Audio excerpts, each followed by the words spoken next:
السلام علیکم ورحمۃ اللہ وبرکاتہ۔ سیدنا کریم صلی اللہ تعالی علیہ وعلی آلہ واصحابہ وسلم۔ آج آسان تفسیر القرآن میں سورہ ملک کی آیت نمبر انشاءاللہ عز و جل 13 اور 14 لفظی با محاورہ ترجمہ اور تفسیر سے ہم انشاءاللہ عز و جل پڑھیں گے۔ تو آئیں سب سے پہلے اس کی تلاوت سماعت فرماتے ہیں، پھر اس کے بعد انشاءاللہ اس کے ترجمے کی طرف چلتے ہیں۔ اعوذ باللہ من الشیطان الرجیم، بسم اللہ الرحمن الرحیم۔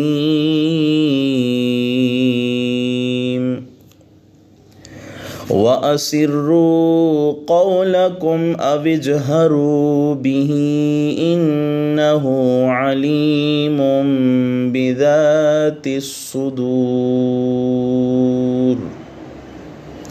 أَلَا يَعْلَمُ مَنْ خَلَقَ وَهُوَ اللَّطِيفُ الْخَبِيرُ۔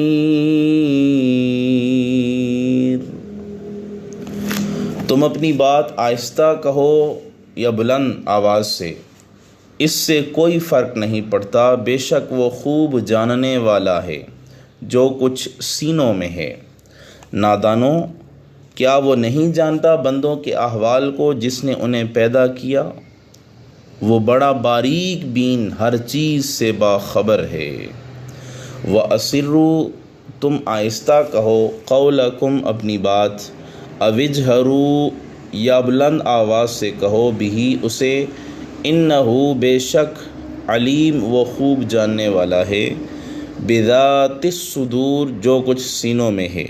الا یعلم، کیا وہ نہیں جانتا، من خلق جس نے پیدا کیا ہے، وہو اور وہ، اللطیف بڑا باریک بین ہے، الخبیر ہر چیز سے باخبر ہے۔ یہ دو آیات کا لفظی اور با محاورہ ترجمہ۔ اب اس کے کنز العرفان کے ترجمے کی طرف چلتے ہیں۔ اور تم اپنی بات آہستہ کہو یا آواز سے، بے شک وہ تو دلوں کی بات خوب جانتا ہے۔ کیا جس نے پیدا کیا وہ نہیں جانتا؟ حالانکہ وہی ہر باریک کو جاننے والا بڑا خبردار ہے۔ اس پہلی آیت کا شان نزول یہ ہے، وَأَسِرُّوا قَوْلَكُمْ أَوِ اجْهَرُوا بِهِ۔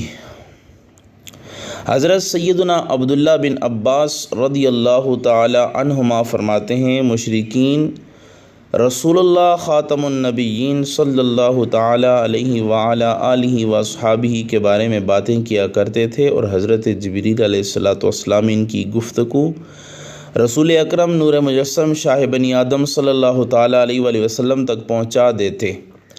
اس پر مشرکین نے آپس میں کہا کہ چھپکے چھپکے بات کیا کرو تاکہ محمد صلی اللہ علیہ وسلم کا خدا سن نہ پائے۔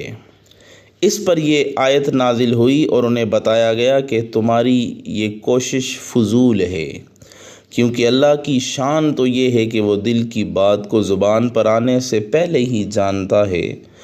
وہ تو تمہاری زبانوں سے کی ہوئی گفتگو کو کیسے نہیں جان سکے گا؟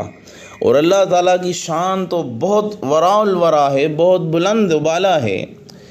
اس کے محبوب بندے حضرت سیدنا سلیمان علی نبینا علیہ الصلاۃ والسلام، جن کو اللہ تعالیٰ نے سننے کی قوت عطا فرمائی، تو آپ کا حال یہ تھا کہ انہوں نے 3 میل سے چونٹی کی آواز کو سن لیا تھا۔ جب آپ کی سماعت کا یہ عالم ہے تو جو خالق ہے، جو خالق کائنات ہے، جو علیم ہے، جو سمیع ہے، اس کے سننے کا عالم کیا ہوگا؟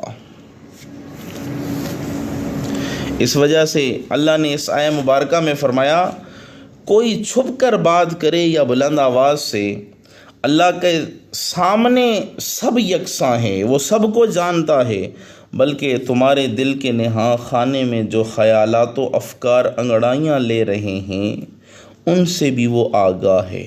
اہل ایمان اس حقیقت کو تسلیم کرتے ہیں اور کفار اسے تسلیم کرنے سے گریزاں ہیں۔ آگے فرمایا، الا یعلم من خلق وهو اللطیف الخبیر، کیا جس نے پیدا کیا وہ نہیں جانتا؟ حالانکہ وہی ہر باریکی کو جاننے والا بڑا خبردار ہے۔ اس آیت سے کفار کی اس غلط فہمی کا ازالہ کیا جا رہا ہے کہ اللہ تعالیٰ ان کی کارستانیوں پر مطلع نہیں۔ فرما دیا کائنات کی ہر چیز کا جب وہ خالق ہے، ہر چیز میں حسب حالات مختلف صلاحیتیں، خاصیتیں اور اثرات و صفات اسی نے ودیت کیے ہیں، تو پھر یہ کیسے مان لیا جائے کہ اسے خبر بھی نہ ہو کہ کوئی کیا کر رہا ہے، اس کی دی ہوئی قوتوں سے کس طرح کام لے رہا ہے؟ یہ بڑے اچنبے کی بات ہے، عقل سلیم اس کو تسلیم نہیں کرتی۔ پھر یہ سوچو کہ وہ اللطیف ہے، باریک سے باریک بات کو بھی وہ جانتا ہے، وہ الخبیر ہے، ہر چیز سے وہ باخبر ہے، کوئی چیز اس کے علم سے باہر نہیں، المحیط ہے، ہر چیز کو اس کا علم اپنے احاطے میں لیا ہوا ہے۔ جس کی یہ شان ہو اور یہ صفات ہوں، وہ اپنی مخلوق کے احوال سے کیوں کر بے خبر ہو سکتا ہے؟ اور اس آیت میں ان کے کیے ہوئے اس دعوے کی دلیل دیتے ہوئے فرمایا، جس رب نے اپنی کامل حکمت سے تمام اشیاء کو وجود بخشا اور انہی چیزوں میں تمہاری آہستہ یا بلند آواز سے کی گئی گفتگو بھی شامل ہے، تو کیا اسے تمہاری باتوں کا علم نہ ہوگا؟ حالانکہ اس کی شان تو یہ ہے کہ وہ ہر باریکی کو جاننے والا ہے، حتیٰ کہ وہ اندھیری رات میں ٹھوس پتھر پر چلنے والی سیاہ چینٹی کے نشانات کو بھی دیکھتا ہے، اور وہ تمام باطنی چیزوں پر خبردار ہے۔ اسے ہر چیز کا علم ہے، لہٰذا ہمیں چاہیے کہ ہم احتیاط برتیں۔